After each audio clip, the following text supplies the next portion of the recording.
Bakita Radio News.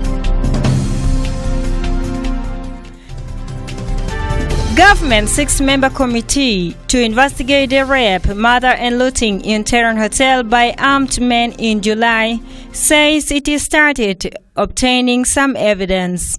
Some committee comprised of the National Security, Police, Military Intelligence and other officials from ministries.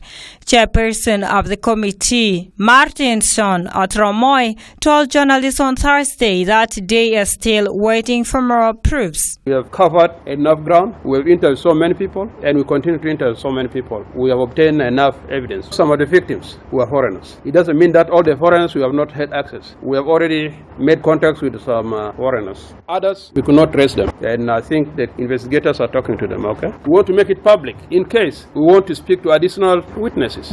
Local witnesses, employees of Tehran Hotel. Even employees of Tehran Hotel, we have already interviewed them because the management brought their names and they are being interviewed. Otromoy calls on the witness to come with more facts and that the findings of the inquiry would be credible and be made public. These are very professional people. We do our job because a report is not something you can doctor. A report is you get the evidence you get from the people. Philan said this and this one said this. They're all in the report. Then the committee will just make analysis of the information. Then out of the analysis we come with our findings. I can promise you that when you read the report, I think you can think twice after that. Armed men attacked Tehran Hotel, raped 8 workers, looting property and murdered a journalist in a cool blood during the fighting in July. Last month, 8 agencies asked the government to hold accountable those who committed atrocities against the 8 workers in the country. Bakita Radio could not reach government and opposition for comments.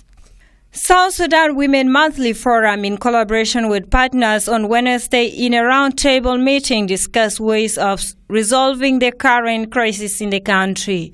The discussion was under the theme, "Let us stand up strongly for peace and stability."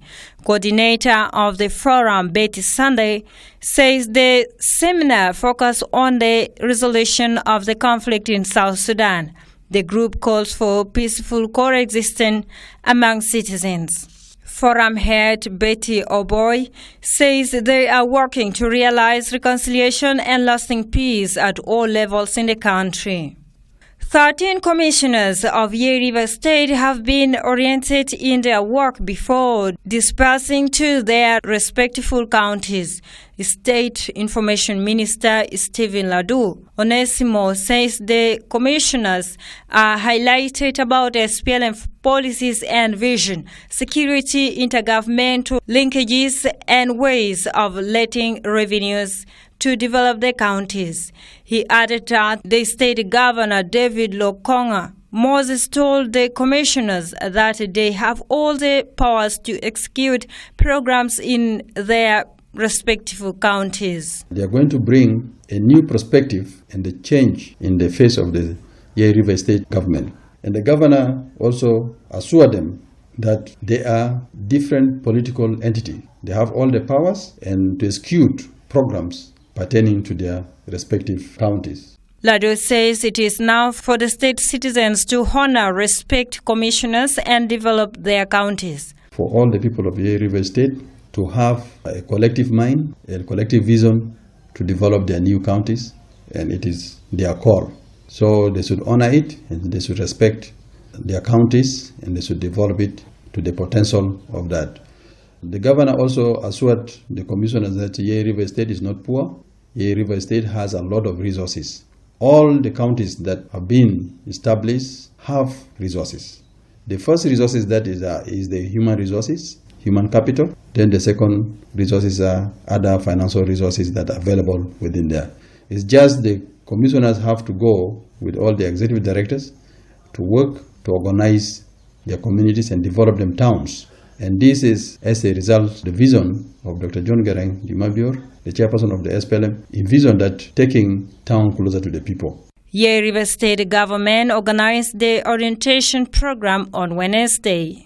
Tombra Commissioner on Tuesday vowed to punish people who interact with Ambororo armed nomads that enter the county illegally. Charles Babiro warned that any citizen who will be found giving sensitive information to the Ambororo will be dealt with seriously, Radio Anisa reported.